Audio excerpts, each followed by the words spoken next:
population lives inside of the city, Luxembourg city. Now the city, or the country, is dating all the way back to 963.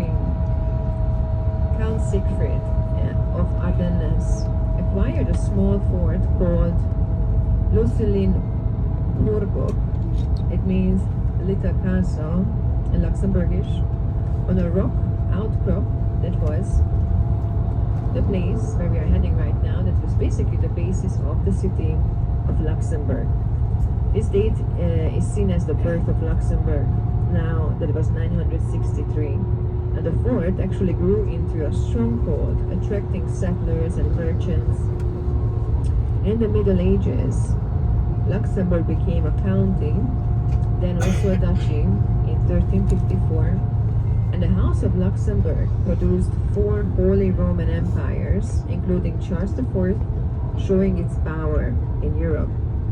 Charles IV was Holy Roman Empire, so at the time, in the 14th century, when he was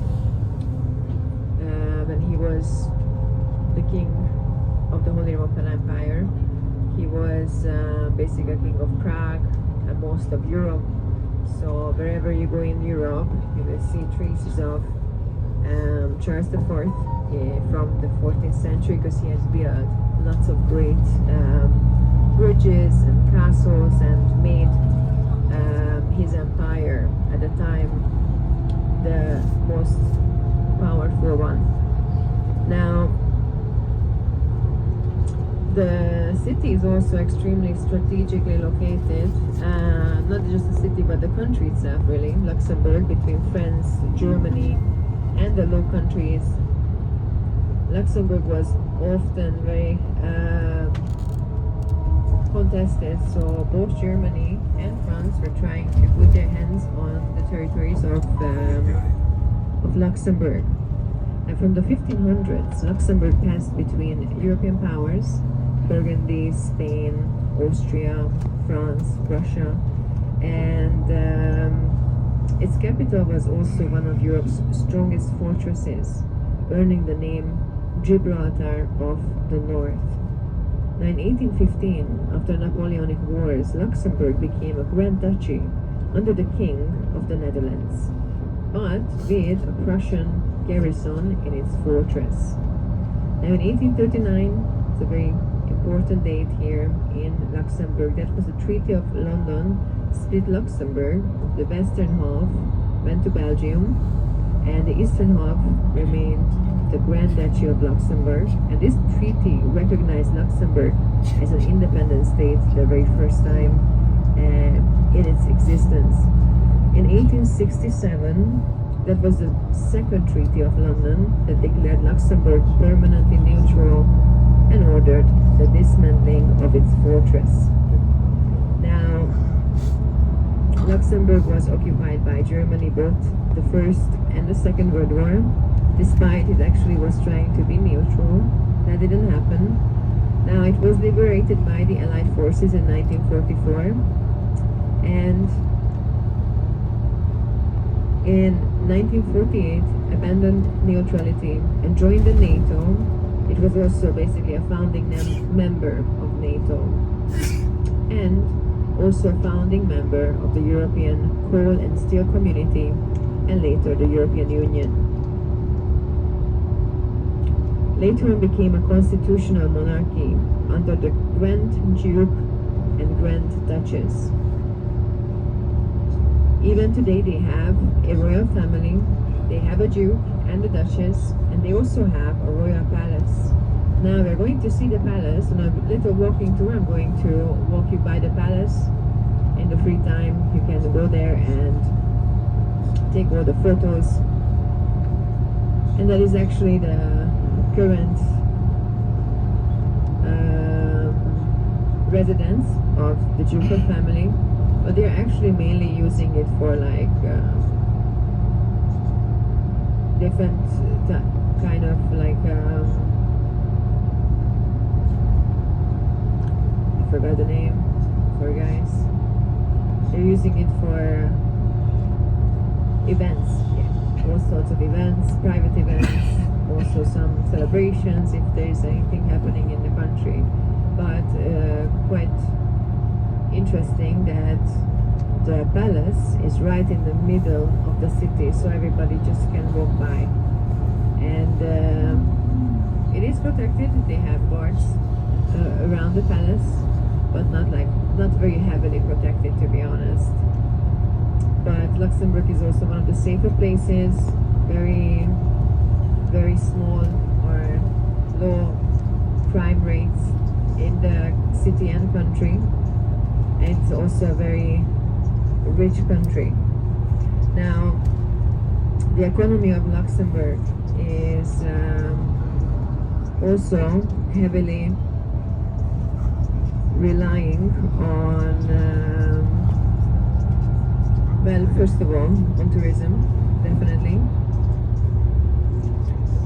But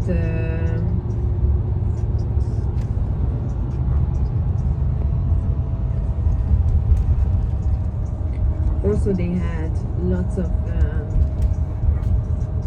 coal mines around the country that was basically starting up the country to be so rich as it is today. And the GDP of Luxembourg is $85 billion, and the GDP per capita is $130,000, one of the highest in the world. Now the currency here is the euro, as it is part of the European Union. It's not just part of it, but was the founding member of the European Union. They also have an economic system, a highly developed free market economy with very strong financial regulations. Now Luxembourg is a major global and financial center. Banking, investment funds, and insurance basically dominating the whole economy. Over 4,500 investment funds are registered, making it one of the largest fund management hubs in the whole world. Now, historically, steel production was the backbone of Luxembourg's economy. Now, smaller in share, but still significant in manufacturing and high-tech materials. IT has also a very big part of its GDP. IT, cybersecurity, and fintech are also growing sectors rapidly at the moment. Luxembourg also invests heavily in smart city initiatives and research. It also has a very central location in Europe that makes it Luxembourg a hub for logistics, e-commerce, and transportation services. And tourism also contributes to GDP through visits to the old city, museums, castles, and natural landscapes. And they of course also have some exports. Here on the left hand side you can see the main train station of Luxembourg. And fun fact, Luxembourg is the only country in the world that has made a decision to make public transportation free for everybody. So if you come to Luxembourg, even if you're not from here, you can get on any train, and not just inside of the city, but inside of the whole country, and you could use the train with no limitation, as long as you want, any day. And one reason that they did that is because the country is really expensive. So they wanted to compensate a little bit with all the high taxes that they have, and life in general is really expensive here. But the people also get a little bit higher salaries than other surrounding countries. But this was kind of like a contribution on a help for the people to say, hey, I know it is hard to live here sometimes because we're expensive, but let us give you a little bit of help. So now, any buses, if you get on a bus, you will not see a machine to buy the ticket, or you can't buy a ticket from the bus driver either, because you're not supposed to buy a ticket. So in your free time, you can also get on a bus for free, but just make sure, please, that you get back here. Don't get lost. Now, in a couple of minutes, you're going to arrive to the place we're going to get out of the bus. That's going to be the cathedral, Notre-Dame de Luxembourg. This is the place you're going to get out of the bus, and from there, we're going to walk you around the city, showing you to the most important parts, where shopping is, where all the places that you can take your dinner, and we're going to end the walking tour at the oldest area of the town, where also the Roman ruins are, and from there you will have your own time to take the photos and walk yourself back to the city center, have your lunch, and we're going to meet at the cathedral. So please make sure that you remember. You can also save the location of the cathedral on your phone. Just make a pinpoint there, and we are going to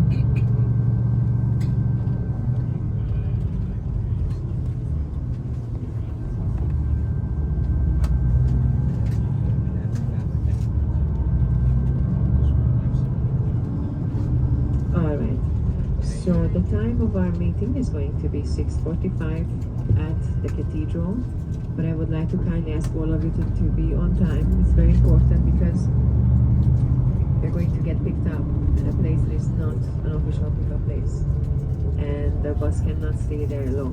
So if you're not there on time, then you need to take your taxi to get to the hotel. Here we go, guys. So you can see the board just basically here. And now getting to the main huge rock of the city, where also the oldest parts of the city is located. And you can see the Petrus Valley, and you will see the Moselle and the Alzette rivers. Actually, the Alzette river is the one that flows through the city. So in a moment, we're going to get out of the bus. Make sure you have everything that you need for the next 2.5 hours. And everything else that you don't need, you can leave on the bus. I would advise you to take an umbrella just in case, because you never know, it could be rainy anytime. And please follow me. After the, now we're going to get out of the bus here on the right.